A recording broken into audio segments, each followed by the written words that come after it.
മനുഷ്യരുടെ വിശപ്പിനെക്കുറിച്ച് വലിയ വ്യാകുലതയുള്ള ഒരാളായിട്ട് തന്നെ നമ്മൾ യേശുവിനെ മനസ്സിലാക്കണം. എനിക്ക് ചിലപ്പോൾ തോന്നാറുണ്ട്, ഈ അപ്പം വർദ്ധിപ്പിക്കുക എന്ന് പറയുന്നതിനേക്കാൾ പ്രധാനമാണ്, അല്ലെങ്കിൽ അതിനേക്കാൾ വലിയ അത്ഭുതം എന്ന് പറയുന്നത് ഈ മനുഷ്യർ തങ്ങളുടെ കൈവശം തങ്ങൾക്ക് വേണ്ടി കരുതി വച്ചിരുന്ന കാര്യങ്ങൾ പങ്കുവയ്ക്കുക എന്നുള്ളതാണ്. മനുഷ്യരുടെ ഏറ്റവും പ്രധാനപ്പെട്ട നീടെന്ന നിലയിൽ ഇങ്ങനെ ഭക്ഷണത്തെ അഡ്രസ്സ് ചെയ്യുന്നൊരു പുസ്തകമാണ് സുവിശേഷം. ജീവിതം പ്രഭാമയം സന്നിധാനം. ഗുരുകരണത്തിലേക്ക് സ്നേഹവന്ദനം. ഒരു 50 വയസ്സ് കഴിഞ്ഞ നേരത്ത് ലിയോ ടോൾസ്റ്റോയ് വലിയ ആന്തരിക പ്രതിസന്ധിയിലൂടെ കടന്നുപോയി. അപ്പോൾ സക്സസ്ഫുള്ളായ ഒരു കാലമായിരുന്നു അയാളുടേത്. ഇതിനകം അന്നാ കരീന തുടങ്ങിയ വാർ ആൻഡ് പീസ് തുടങ്ങിയ വലിയ ഗ്രന്ഥങ്ങൾ പൂർത്തീകരിച്ചിട്ടുണ്ട്. വിശ്വോത്തരമെന്ന് ഇതിനകം കേളികേട്ട ഗ്രന്ഥങ്ങളായിരുന്നു അവ. ഈ ഡെസ്റ്റിനേഷൻ സിക്നസ് എന്നൊരു സംഭവമുണ്ട്. ഒരു പ്രത്യേക ഇടത്തിലോ സക്സസ്സിലോ ഒക്കെ എത്തിയ മനുഷ്യർക്ക് കുറച്ച് കഴിയുമ്പോൾ ജീവിതം വല്ലാതെ മുഷിയും. ഈ മല കയറുന്ന മനുഷ്യരെ കണക്കാണ്. മല കയറുന്നവരെയുള്ള ആവശ്യമുള്ളൂ, അവിടെ എത്തിക്കഴിയുമ്പോഴേക്കും അവർക്കുണ്ടാകുന്നൊരു മടുപ്പുണ്ടല്ലോ. അത്തരം ഒരു മടുപ്പിന് ഈ മനുഷ്യൻ കരുവായി തീർന്നു. മടുപ്പ് വൈകാതെ ഏകാന്തതയിലേക്കും, ഏകാന്തത വിഷാദത്തിലേക്കും, വിഷാദം ആത്മഹത്യ പ്രവണതയിലേക്കും ഇയാളെ കൊണ്ട് എത്തിക്കുക. മറ്റാരും പറയുന്നതല്ല. ഒരു കുമ്പസാരം കണക്ക് ഇത് ടോൾസ്റ്റോയ് തന്നെ പറയുന്നതാണ്. അക്കാലത്ത് താൻ തന്നെ ഇങ്ങനെ കൊല്ലാനായിട്ട് തീരുമാനിച്ചു. സ്വയഹത്യ, സൂയിസൈഡ്. കാരണം ഒരു പ്രത്യേകിച്ചൊരു പർപ്പസ്, ലക്ഷ്യം ജീവിതത്തിനുള്ളതായിട്ട് തോന്നുന്നില്ല. ഒരു ഡിസൈൻ ജീവിതത്തിനുള്ളതായിട്ട് അനുഭവപ്പെട്ടിട്ടില്ല.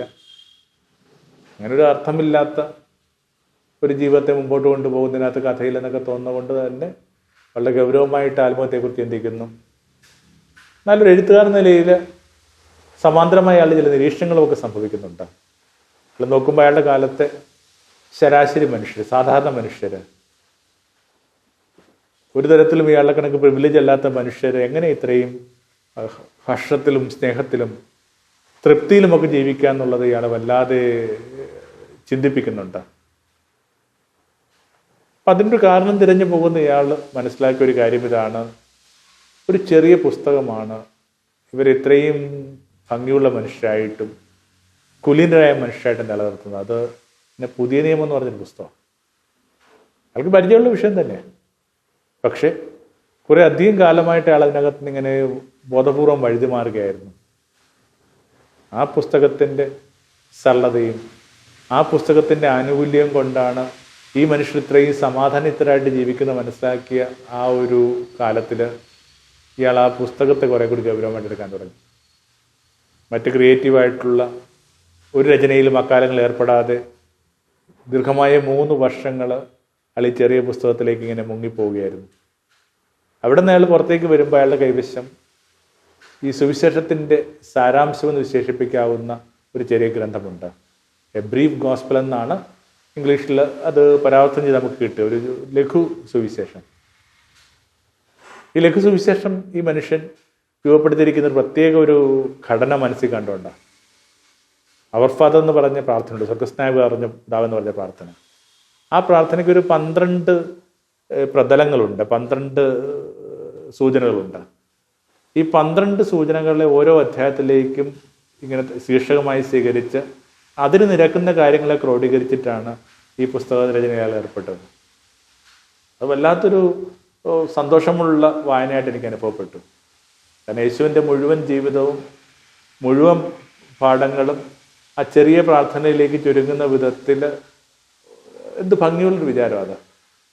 ആ പ്രാർത്ഥനയ്ക്കകത്ത് യേശുവിൻ്റെ ജീവിതവും പാഠവുമൊക്കെ ഉണ്ടെന്ന് പറയുന്നത് ആ പ്രാർത്ഥനയെ കുറേ കൂടി ഭംഗിയുള്ളതായി വായിക്കാനും പ്രാർത്ഥിക്കാനും ഒക്കെ നമ്മളെയും സഹായിച്ചിരിക്കാം. പക്ഷെ ഒരു എഴുത്തുകാരൻ നിലയിലുള്ള സ്വാതന്ത്ര്യം ഈ പുസ്തകത്തിൽ, ഈ ചെറിയ ഗ്രന്ഥത്തിൽ ഇയാൾ നിലനിർത്തുന്നുണ്ട്. അതിങ്ങനെ പലയിടങ്ങളിലും വളരെ വിസിബിളാണ്. വിശേഷിച്ചും അത്ഭുതങ്ങളോട് കാര്യമായ മമത ഈ മനുഷ്യൻ പുലർത്തുന്നില്ല. ഒരു നിരുന്മേഷതയാണ് ഇയാളുടെ പൊതുവായൊരു വികാരം. അങ്ങനെ ചില അത്ഭുത കഥകളൊക്കെ ഈ മനുഷ്യൻ വേറൊരു രീതിയിലാണ് അതിനെ വായിച്ചെടുക്കാനായിട്ട് ശ്രമിക്കുന്നത്. അല്പം പോലും അതിങ്ങനെ നമ്മൾക്ക് പരിചയമുള്ള യേശു വിചാരങ്ങൾക്കെതിരാണെന്ന് ഞാൻ കരുതുന്നില്ല. ഓരോരുത്തരും ചില കാര്യങ്ങൾ അവരുടേതായ രീതിയിൽ കാണുന്നതിൻ്റെ ഭാഗമായിട്ട് അതിനെ ഏറ്റവും ഭംഗിയായിട്ട് എടുക്കേണ്ട ഒരു വിചാരമായിട്ടാണ്. ആദ്യമൊട്ടേ ആ സ്വാതന്ത്ര്യം ഉണ്ടായിരുന്നു. നമ്മൾ മുമ്പൊരു വാരം കണ്ടു. According to Matthew, according to Luke എന്നൊക്കെ അല്ലേ സുവിശേഷ രചനയിൽ ഏർപ്പെടുമ്പോൾ അവർ പറഞ്ഞത്. അതിനകത്ത് ഞങ്ങൾ കണ്ടൊരു രീതി, അങ്ങനെ ടോൾസ്റ്റോയ് കണ്ട ഒരു രീതിക്കകത്ത് ഈ അഞ്ചപ്പത്തിൻ്റെ ഒരു അത്ഭുതം ഉണ്ടല്ലോ. പിന്നീട് പലയിടങ്ങളിലായിട്ടൊക്കെ ഇങ്ങനെ മനുഷ്യർ തങ്ങളുടെ ഭാവനക്കിണങ്ങിയ മട്ടിൽ പറഞ്ഞു കേട്ടിട്ടുണ്ട്. എന്നാലും അതെനിക്ക് തോന്നുന്നു അത് ഒറിജിനലി അത് ടോൾസ്റ്റോയുടെ വിചാരമാണ്. എന്താ അത്? ഇങ്ങനെ വിശന്നൊരാൾക്കൂട്ടം, ഇവരെ ഇങ്ങനെ പിരിച്ചുവിടാനായിട്ടാണ് ശിഷ്യന്മാർ ആവശ്യപ്പെടുന്നത്. യേശു പറയുന്നു, ഇവരെ നമ്മൾ പിരിച്ചുവിടുകയാണെങ്കിൽ ഇവർ വഴി വീണു പോകും. അല്ലാത്ത മുഴക്കൊരു വാക്കുള്ള വാക്കാത്.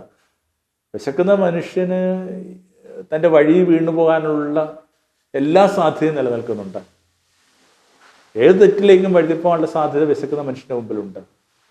നമ്മുടെ ധാർമ്മികമായ പാഠങ്ങൾ നിശ്ചയമായിട്ടും വിശക്കുന്ന മനുഷ്യൻ്റെ മുമ്പിൽ കാര്യമായിട്ട് സാങ്കത്യമില്ലാത്തൊരു കാര്യമാണ്.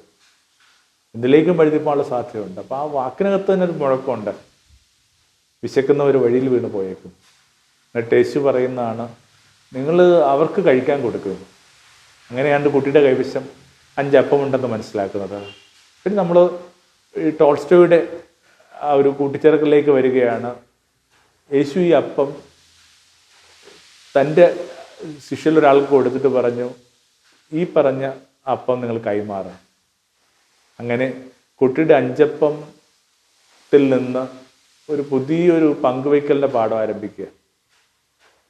ഒരു ചെറിയ കുട്ടി ഇങ്ങനെ ഒരു 5 അപ്പം എന്ന് പറയുമ്പോൾ ഒന്ന് ഓർത്തോളം, ഒരു മുതിർന്ന ഒരാൾക്ക് കഴിക്കാവുന്ന ഒരു ഭക്ഷണം എന്ന് പറയുന്ന 3 അപ്പമൊക്കെയാണ് അവരുടെ ഒരു രീതി അനുസരിച്ച് നമ്മൾ വായിച്ചു കേൾക്കുന്നുണ്ട്. രാത്രി ഒരു കൂട്ടുകാരൻ വീട്ടിൽ വരുമ്പോഴേക്കും അയാൾ അവിടെ ഇരുത്തിയിട്ട് വേറെ വീട്ടിലേക്ക് ഈ മനുഷ്യനെ ഇറക്കാൻ പോകുന്നത് അത് പറഞ്ഞിട്ടാണ്. ഒരു ചങ്ങാതി വന്നിട്ടുണ്ട്, ഒരു 3 അപ്പം തരുമോ?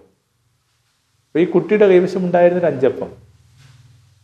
അതിനകത്ത് വളരെ ശ്രദ്ധിക്കേണ്ട ഒരു വിഷയം എന്ന് പറയുന്നത്, എങ്ങനെ ഈ കുട്ടിയുടെ കൈവശം ഈ 5 അപ്പം വന്നു? ഒരു കുട്ടിക്ക് ഒരു 2 അപ്പം പോലും കൂടുതലായിരിക്കും. അപ്പം അങ്ങനെയെങ്കിൽ 3 അപ്പം കൂടുതലായിട്ട് ചുട്ട് അമ്മ കൈവശം കൊടുക്കുന്നതിന് അർത്ഥം എന്തായിരിക്കും? അത് വിശക്കുന്ന ആർക്കോ വേണ്ടി കൊടുക്കാൻ വേണ്ടിയാണ്. അപ്പോൾ ഓൾറെഡി ഒരു പങ്കുവയ്ക്കലിൻ്റെ പാഠം കിട്ടിയിട്ടുള്ള, ഒരു ഗൃഹപാഠം കിട്ടിയിട്ടുള്ള കുട്ടിയാണ് ഈ കുഞ്ഞ്. പക്ഷെ ഈ കുഞ്ഞിൻ്റെ ആ ഒരു പ്രവൃത്തി ചുറ്റിനുമിരിക്കുന്ന മനുഷ്യരെ വല്ലാതെ ലജ്ജിതരാക്കി. യഹൂദരുടെ രീതി അനുസരിച്ചിട്ട് അവരിങ്ങനെ പുറത്തുനിന്ന് ഭക്ഷണം കഴിക്കത്തില്ലായിരുന്നു. എവിടെയെങ്കിലുമൊക്കെ പോകുമ്പോൾ, എന്തെങ്കിലുമൊക്കെ പങ്കുചേരേണ്ടി വരുമ്പോൾ, പൊതുവായ കാര്യങ്ങൾ പങ്കുചേരേണ്ടി വരുമ്പോൾ തങ്ങൾക്ക് ആവശ്യമായൊരു ഭക്ഷണം അവരുടെ കൈവശം എപ്പോഴും കരുതും. എന്നാൽ തങ്ങളുടെ അപ്പം കൊടുത്തിട്ട് ഒരു വലിയ ജനക്കൂട്ടത്തിൻ്റെ വിശപ്പിനെ ശമിപ്പിക്കാൻ പറ്റുന്ന വിചാരത്തിലുള്ള ആ ഭാവനയോ ആ ദൈവിക മാനങ്ങളൊന്നും അവരുടെ കൈവശമില്ലായിരുന്നു. എന്നാൽ ഈ കുട്ടി കാട്ടിയൊരു പാഠത്തിൽ നിന്ന് ഇങ്ങനെ വല്ലാത്ത വ്യത്യാസമുണ്ടായ, കാഴ്ചപ്പാട് മാറിയ മനുഷ്യർ തങ്ങളുടെ കൈവശമുണ്ടായിരുന്ന അപ്പം ഇങ്ങനെ അടുത്തവനിലേക്ക് കൈമാറാൻ തുടങ്ങി. ഇങ്ങനെ ഇപ്പോൾ എല്ലാ മനുഷ്യരുടെ കൈവശവും അത്യാവശ്യം വിശപ്പിനുള്ള ഭക്ഷണമുണ്ട്. അവർ ഭക്ഷിച്ച് തൃപ്തരായെന്നാണ് വേദോസ്തം പറയുക. ആ തൃപ്തരായെന്നുള്ള വാക്കാണ് എടുക്കേണ്ടത്. അവരിങ്ങനെ വയറ് നിറഞ്ഞെന്നുള്ള വാക്കൊന്നും ഇങ്ങനെ എടുക്കുന്നില്ല. എത്ര ചെറുതും സ്നേഹപൂർവ്വം കൈമാറുമ്പോൾ ഉണ്ടാകുന്നൊരു തൃപ്തി എന്ന് പറയുന്ന സംഭവം ഉണ്ടല്ലോ. ഇങ്ങനെയാണ് ആ ഒരു 5 അപ്പത്തിൻ്റെ കഥയെ തൻ്റേതായ രീതിയിൽ ടോൾസ്റ്റോയ് എഴുതി വെക്കുന്നത്. ഇത് നമുക്ക് പരിചയമുള്ള അത്ഭുതങ്ങളെ നിരാകരിക്കാൻ വേണ്ടിയൊന്നുമല്ല. എനിക്ക് ചിലപ്പോൾ തോന്നാറുണ്ട്, ഈ അപ്പം വർദ്ധിപ്പിക്കുക എന്ന് പറയുന്നതിനേക്കാൾ പ്രധാനമാണ്, അല്ലെങ്കിൽ അതിനേക്കാൾ വലിയ അത്ഭുതം എന്ന് പറയുന്നത് ഈ മനുഷ്യർ തങ്ങളുടെ കൈവശം തങ്ങൾക്ക് വേണ്ടി കരുതി വച്ചിരുന്ന കാര്യങ്ങൾ പങ്കുവയ്ക്കുക എന്നുള്ളതാണ്. അങ്ങനെയെങ്കിൽ വലിയൊരു മാനസിക പരിവർത്തനത്തിൻ്റെ കഥയായിട്ട് ടോൾസ്റ്റോയ് ഇതിനെ റീറൈറ്റ് ചെയ്യുമ്പോൾ അതിനകത്ത് ഒരു ബുദ്ധിമുട്ടും അനുഭവപ്പെടേണ്ട കാര്യമില്ല. ഒരുപക്ഷെ കുറെ കൂടി ഭംഗിയുള്ളൊരു സാധ്യത അതായിരിക്കും. പങ്കുവയ്ക്കുന്ന മനുഷ്യര്. അല്ലാതെ ആകാശത്തുനിന്ന് അപ്പം വീഴ്ത്തുക എന്ന് പറയുന്നത്, അല്ലെങ്കിൽ അപ്പം വർദ്ധിപ്പിക്കുക എന്ന് പറയുന്നത് യേശുവിൻ്റെ പശ്ചാത്തലത്തിലൊക്കെ ഇങ്ങനെ ചെറിയ കാര്യങ്ങളാണ്. അതിലേക്ക് എത്തിക്കാൻ വേണ്ടി ആയിരുന്നില്ല ഒരുപക്ഷെ യേശു നമ്മളെ കൂട്ടിക്കൊണ്ട് പോകുന്നത് പോലും. നമ്മളത് ശ്രദ്ധിക്കുന്നുണ്ടല്ലോ. യേശുവിൻ്റെ പ്രലോഭന കഥ എന്തായിരുന്നു? ഈ കല്ലിനെ അപ്പമാക്കി മാറ്റാൻ പറ്റുക എന്നുള്ളതായിരുന്നു. എന്നിട്ടോ അവൻ കല്ലിനെ അപ്പമാക്കി മാറ്റിയോ? അപ്പം അതായിരുന്നില്ല യേശുവിൻ്റെ ഒരു പ്രയോറിറ്റി ഉള്ളൊന്ന്. യേശുവിൻ്റെ പ്രയോറിറ്റി എന്ന് പറയുന്നത് മനുഷ്യർ അവരുടെ സ്വാർത്ഥതയിൽ നിന്ന് പുറത്തു വരാന്നുള്ള. സ്വാർത്ഥതയോളം വലിയ പാപം ഇല്ല. എല്ലാ പാപവും ഈ സ്വാർത്ഥതയുമായിട്ട് ബന്ധപ്പെട്ട പാപം. വേദപുസ്തകം, പുതിയ നിയമമൊക്കെ നമ്മളെ പരിശീലിപ്പിക്കുന്നത് ഇങ്ങനെ പൊതുവായിട്ട് ചിന്തിക്കാനും ഈ പൊതുവായിട്ട് നൽകാനും വേണ്ടിയുള്ള പാഠങ്ങളാണ്. നമുക്ക് ഞങ്ങളുടേതായ ഒരു ചെറിയൊരു രീതി ഈ അടുത്ത കാലത്ത് സംഭവിക്കുന്നത് കൂടി ഒന്ന് ഈ ഒരു സന്ധ്യാവിചാരത്തിൽ പങ്കുവയ്ക്കണമെന്ന് തോന്നുന്നു. അത് അഞ്ചപ്പം എന്ന് പറഞ്ഞ് ഞങ്ങളുടെ ഒരു ഇനിഷ്യേറ്റീവാണ്. ഞങ്ങളെന്ന് പറയുമ്പോൾ കുറേ പലയിടങ്ങളിലായിട്ടുള്ള കുറേ ചെറിയ മക്കളുടെ ഒരു സ്വപ്നം അത്. അവരുടെ ഒരു ഭാവനയിൽ നിന്ന് വന്നിട്ടുള്ളൊരു കാര്യമായത്. ഒരു 5 ഇടത്തെങ്കിലും ഇപ്പോൾ അഞ്ചപ്പം എന്ന് പറഞ്ഞൊരു കൺസെപ്റ്റ് വന്നിട്ടുണ്ട്. അതിങ്ങനെ ഒരു കൗണ്ടർ ഫ്രീ റെസ്റ്റോറൻറ്റാണ്. നിങ്ങൾക്കുള്ള ഒരു ഭക്ഷണം അവിടെ ഉണ്ടാവും. നിങ്ങൾക്ക് അവിടെ പോയി ഭക്ഷണം കഴിക്കാം. സമയം ഭേദപ്പെട്ട ഒരു പരിസരത്തിലാണ് മിക്കവാറും ഈ 5 അഞ്ചപ്പങ്ങളും നിലനിൽക്കുന്നത്. അതിലൊന്ന് കപ്പിച്ചിൻ മെസ് എന്ന പേരിൽ ഞങ്ങളുടെ ആശ്രമവുമായിട്ട് ബന്ധപ്പെട്ടാണ്. അവിടെ നിന്നുകൊണ്ടാണ് ഈ കാര്യങ്ങൾ നിങ്ങളോട് പറയുന്നത്. കൊച്ചിയിലെ ഏതൊരു കഫേയും കണക്ക്, കൊച്ചിയിലെ ഏതൊരു റെസ്റ്റോറൻറ്റും കണക്ക് നന്നായിട്ട് ശ്രദ്ധിച്ചിട്ടുണ്ടായ ഒരു സ്ഥലമാണ് ഇതൊക്കെ. ഇതിൻ്റെ പ്രത്യേകത ഇത്രയേ ഉള്ളൂ. നിങ്ങൾക്ക് ഇതിനകത്ത് വന്ന് കഴിച്ചിട്ട് പോകുമ്പോൾ ഇതിന് കൃത്യമായ ഒരു വിലയോ തുകയോ ഇവിടെ പറയുന്നില്ല. നിങ്ങൾക്ക് എന്തെങ്കിലും കൊടുക്കാനായിട്ട് താല്പര്യമുണ്ടെങ്കിൽ പുറത്തൊരു ബോക്സ് വെച്ചിട്ടുണ്ട്. ഈ പങ്കുവയ്ക്കൽ കൊണ്ട് പരിഹരിക്കാവുന്ന ഒരു വിശപ്പെന്ന് പറയുന്നത് തന്നെയാണ് സങ്കല്പം. ഒരു 100-120 ഇടയ്ക്ക് പ്രിയമുള്ളവർ ഇവിടെ വന്ന് ഭക്ഷിച്ചിട്ട് പോകുന്നുണ്ട്. അതിനകത്തൊരു പക്ഷെ ഒരു 70 പേർക്ക് കുറച്ച് ബുദ്ധിമുട്ടുള്ളവരായിരിക്കാം. ഒരു 30 സാമാന്യം ഭേദപ്പെട്ട ഒരു സാഹചര്യമുള്ള മനുഷ്യർ വിചാരിച്ചാൽ തീരാവുന്ന പ്രശ്നമാണ് ഇത്രയും പേരുടെ ഒരു അന്നമെന്ന് പറയുന്ന ഒരു പ്രശ്നം. വളരെ ലളിതമായിട്ട് പരിഹരിക്കാവുന്ന. മനുഷ്യർ പങ്കുവയ്ക്കാൻ തയ്യാറാവുകയാണെങ്കിൽ ഈ വേദപുസ്തകത്തിലൊക്കെ പറയുന്ന കണക്ക് അവർക്കിടയിൽ ദരിദ്രരില്ലായിരുന്നു എന്നൊരു വാക്കിലാണല്ലോ നമ്മൾ ഈ നടപടി പുസ്തകം ആരംഭിക്കുന്നത്. അവർക്കിടയിൽ ദരിദ്രരില്ലായിരുന്നു. രസകരമായൊരു കൺസെപ്റ്റായിരുന്നു. ഈ കൺസെപ്റ്റിൻ്റെയൊക്കെ ഒരു സ്പാർക്ക് നമുക്ക് കിട്ടുന്നത് വിദേശങ്ങളിലൊക്കെ ഉള്ളൊരു രീതിയെക്കുറിച്ച് വായിച്ച് അറിഞ്ഞപ്പോഴാണ്. അവിടെ റിസർവ് ടീ എന്നോ റിസർവ് കോഫി എന്നൊക്കെ പേരിൽ അറിയപ്പെടുന്നൊരു കാര്യമുണ്ട്. അവിടുത്തെ രാജ്യത്തിൻ്റെ ഒരു നാണയം കറൻസി നമുക്ക് അറിഞ്ഞുകൂടാ. നമുക്കതിന് ഇങ്ങനെ ഒന്ന് വിളിക്കാം. ഒരു കാപ്പിക്ക് 25 രൂപയാണെന്ന് വിചാരിക്കുക.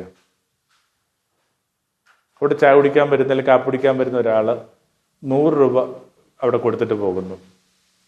അതിൻ്റെ അർത്ഥം ഒരു 3 പേർക്കുള്ള ഭക്ഷണം, 3 പേർക്കുള്ള ഒരു ബ്രേക്ക്ഫാസ്റ്റോ എന്തോ ആവട്ടെ ഇങ്ങനെ റിസർവ് ആയിട്ടുണ്ട്. അപ്പം അതിനുള്ളൊരു ചോയ്സ് ഒരു ഓപ്ഷൻ ഇങ്ങനെ കൃത്യമായിട്ട് ഇൻഡിക്കേറ്റ് ചെയ്തിട്ടുള്ള റെസ്റ്റോറൻറ്റുകളായത്. വൈകുന്നേരം ആകുമ്പോൾ ഇങ്ങനെ പലരിൽ നിന്ന് എക്സ്ട്രാ ആയിട്ട് കിട്ടിയിട്ടുള്ള പണത്തിന് ഉതകുന്ന രീതിയിൽ ഇത്രയും പേർക്കുള്ള ഭക്ഷണം ഇന്നിവിടെ റിസർവ് ആണെന്ന് പറഞ്ഞ് ഒരു ബോർഡ് വെക്കും. ആ ഒരു സ്പാർക്കിൽ നിന്നാണ് നമ്മൾ ഈ പറഞ്ഞ അഞ്ചപ്പം എന്ന് പറഞ്ഞൊരു കൺസെപ്റ്റ് രൂപപ്പെടുത്തിയത്. വളരെ ഭംഗിയായിട്ടും ഒത്തിരി മനുഷ്യരുടെ ഇങ്ങനെ സെൻസ് ഓഫ് അബൻഡൻസ്, ഈ പരമാവധി കൊടുക്കുക എന്ന് പറഞ്ഞ ആ പുതിയ കാലത്തിൻ്റെ സ്പിരിച്വാലിറ്റിയിൽ ഒരു ഭംഗിയുള്ള ഇടമായിട്ട്, സ്നേഹമുള്ള ഇടമായിട്ട് ഈ അഞ്ചപ്പവും ക്യാപ്പിച്ചിൻ മെസ്സും ഒക്കെ മാറിയിട്ടുണ്ട്. എവിടെ വേണമെങ്കിലും ചെയ്യാവുന്നൊരു കാര്യമെന്ന നിലയിൽ ഇതിനെ പരിചയപ്പെടുത്താൻ വേണ്ടി മാത്രമാണ് ഇന്ന് ഈ ഒരു ഗുരുചരണത്തിൽ ഈ ഒരു കാര്യം നിങ്ങളുടെ ശ്രദ്ധയിലേക്ക് കൊണ്ടുവരുന്നത്.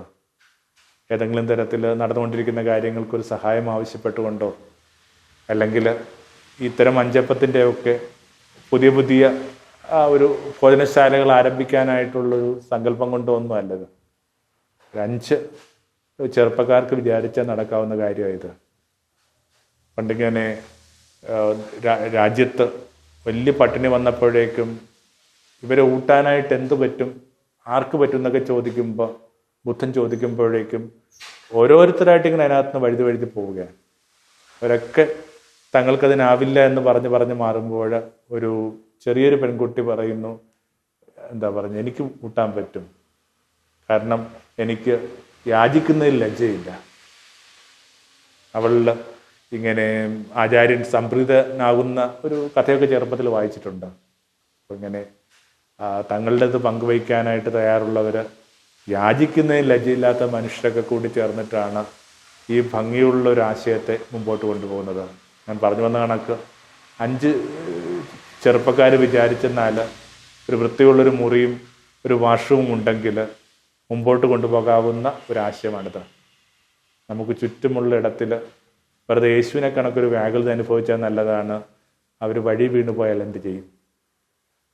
മനുഷ്യൻ്റെ വിശപ്പിനെക്കുറിച്ച് വലിയ വ്യാകുലതയുള്ള ഒരാളായിട്ട് തന്നെ നമ്മൾ യേശുവിനെ മനസ്സിലാക്കണം. സുവിശേഷം എങ്ങനെയാണ് അവസാനിക്കുന്നത്? സുവിശേഷം അവസാനിക്കുന്നത് ഇങ്ങനെയാണ്: കരക്കെത്തിയപ്പോൾ തീയിൽ ചുട്ട മീനും അപ്പവും അവർ കണ്ടു. അവൻ പറഞ്ഞു, വന്ന് പ്രാതൽ കഴിക്കുവിൻ.